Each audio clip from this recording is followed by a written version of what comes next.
Marwari media आप देख रहे हैं। आज है 28 जुलाई 2026 मंगलवार का दिन, हिंदू तिथि आषाढ़ माह की चतुर्दशी। नजर डाल लेते हैं आज की बड़ी खबरों पर। शुरुआत करते हैं देश की बड़ी खबर के साथ। बड़ी खबर, इस्तीफा देने के बाद पूर्व शिक्षा मंत्री धर्मेंद्र प्रधान कल यानी कि सोमवार को संसद पहुंचे। संसद परिसर में प्रधान के पहुंचते ही भाजपा और एनडीए सांसदों की भीड़ ने उनका स्वागत किया। विपक्षी सांसदों ने भी उनसे मुलाकात की। मीडिया रिपोर्ट्स के मुताबिक एक विपक्षी सांसद ने उन पर तंज कसते हुए कहा कि यह पहली बार हुआ है जब किसी मंत्री ने आरोप का सामना किए बिना ही इस्तीफा दे दिया। इस पर धर्मेंद्र प्रधान ने जवाब दिया, मैं स्ट्रीट फाइटर हूं, एसी कमरों में बैठने वाला एक्टिविस्ट नहीं।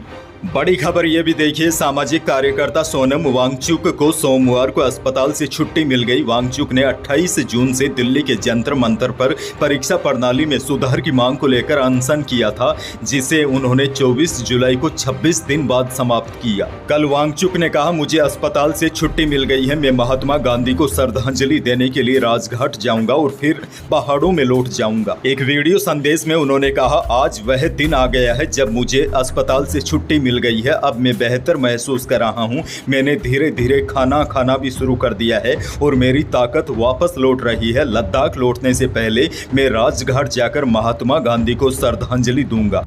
देश की एक और बहुत बड़ी खबर, बाजार में जल्द ही अब आपको 10 और 20 के प्लास्टिक के नोट दिखाई देंगे। रिजर्व बैंक 100 करोड़ यानी टोटल 200 करोड़ पॉलीमर यानी प्लास्टिक से बने नोट छापेगी। यह प्लास्टिक करेंसी का ट्रायल होगा। अगर यह सफल होता है तो आगे और भी नोट छापे जाएंगे। केंद्र सरकार ने इसकी मंजूरी दे दी है। यह जानकारी वित्त राज्य मंत्री पंकज चौधरी ने सोमवार को लोकसभा में दी। हालांकि पॉलीमर नोट का ट्रायल कब शुरू होगा, इसकी तारीख का ऐलान अभी नहीं किया गया है।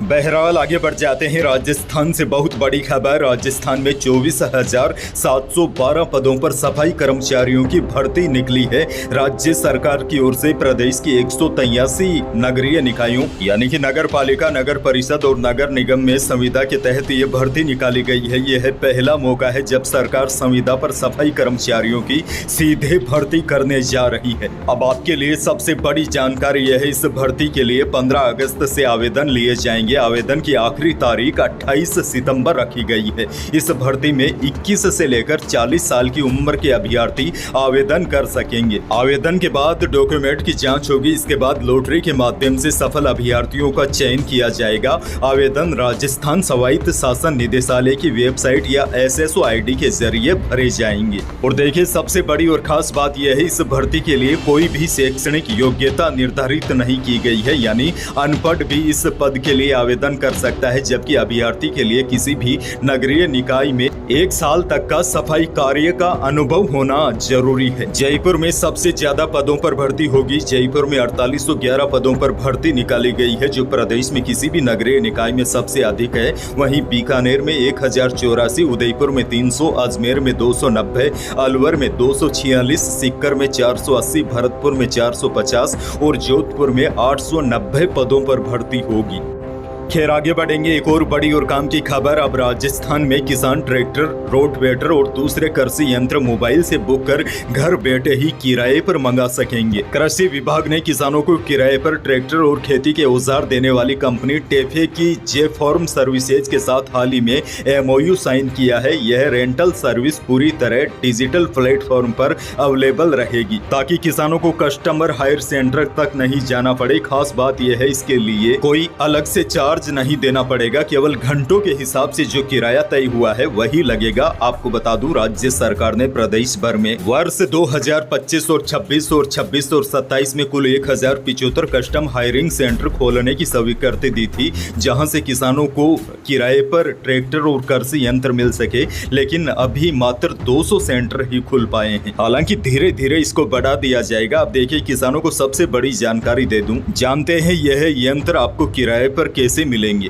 किसान सबसे पहले कस्टम हायरिंग सेंटर ऐप जेफॉर्म सर्विसेज प्लेटफॉर्म या राज किसान साथी पोर्टल पर अपने नजदीकी कस्टम हायरिंग सेंटर्स में उपलब्ध कृषि यंत्र की ऑनलाइन बुकिंग करेगा। बुकिंग कंफर्म होने के बाद संबंधित कस्टम हायरिंग सेंटर के संचालक तय तारीख और समय के अनुसार कृषि यंत्र किसान तक उपलब्ध करवाएगा। हालांकि यह काम इतना आसान भी नहीं है जितना मैं बता रहा हूँ। अक्सर सरकारी योजनाएं सुनने में अच्छी लगती है, लेकिन ये बड़ी पेचीदा होती है। है। इसीलिए कई किसान भाई इन योजनाओं का फायदा नहीं उठा पाते। इसीलिए इस योजना को लेकर पूरी डिटेल के साथ जानकारी आने का इंतजार कीजिए। जल्द ही इसको लेकर कोई नई गाइडलाइन आने की भी संभावना है।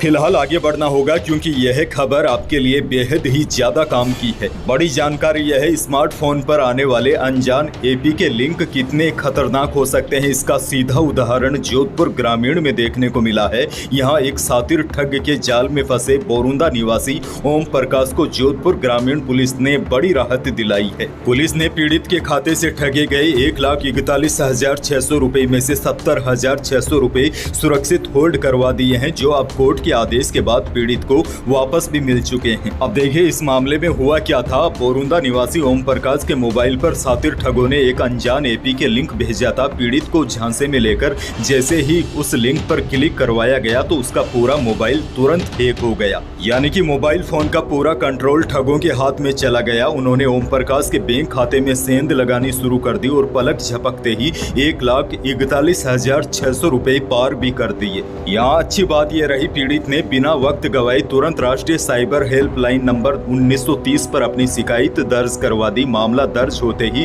जोधपुर ग्रामीण की साइबर सेल तुरंत एक्टिव हो गई। पुलिस ने संबंधित बैंकों के नोडल अधिकारियों से संपर्क साधा। पुलिस ने 70,600 रुपए तुरंत होल्ड करवा दिए। कानूनी प्रक्रिया पूरी होने के बाद अब यह राशि पीड़ित के खाते में रिफंड भी हो चुकी है। अब पुलिस ने आमजन को सलाह दी है, कमीशन के लालच में न फंसे, किसी भी अनजान लिंक पर क्लिक न करे। पुलिस ने लोगों को यह भी सलाह दी है, थोड़े से लाभ या कमीशन कमाने के चक्कर में अपना बैंक खाता, पासबुक, एटीएम, चेकबुक या सिम कार्ड किसी अन्य व्यक्ति को बिल्कुल भी इस्तेमाल न करने दे। यदि बाई चांस आपने अनजाने या गलती से अपना बैंक खाता या सिम कार्ड किसी को दे दिया है और आपको उसके गलत इस्तेमाल होने का अंदेशा है तो बिना डरे तुरंत अपने नजदीकी पुलिस स्टेशन पर लिखित में इसकी शिकायत दे। खैर अगली बड़ी खबर की ओर बढ़ जाते हैं। टीबी मुक्त भारत के 100 दिवसीय अभियान में प्रदेश में 35.86 लाख लोगों की स्क्रीनिंग कर 49,703 टीबी मरीजों की पहचान की गई। आपको बता दें 24 जुलाई से शुरू हुए राज्य स्तरीय विशेष अभियान के तहत अब तक 28.91 लाख लोगों की घर घर स्क्रीनिंग हो चुकी है, जो 7 अगस्त तक जारी रहेगी। एक और बड़ी खबर, वायदा बाजार की तेजी के असर से जयपुर सराफा बाजार में इसका असर साफ दिखाई दिया। सोमवार को चांदी 3,000 रुपए महंगी होकर 2,32,000 रुपए प्रति किलो पहुंच गई। शुद्ध सोना भी 1,100 रुपए बढ़कर 1,48,400 रुपए प्रति 10 ग्राम रहा और जेवराती सोना भी 1,000 रुपए तेज होकर 1,37,200 रुपए प्रति 10 ग्राम रहा।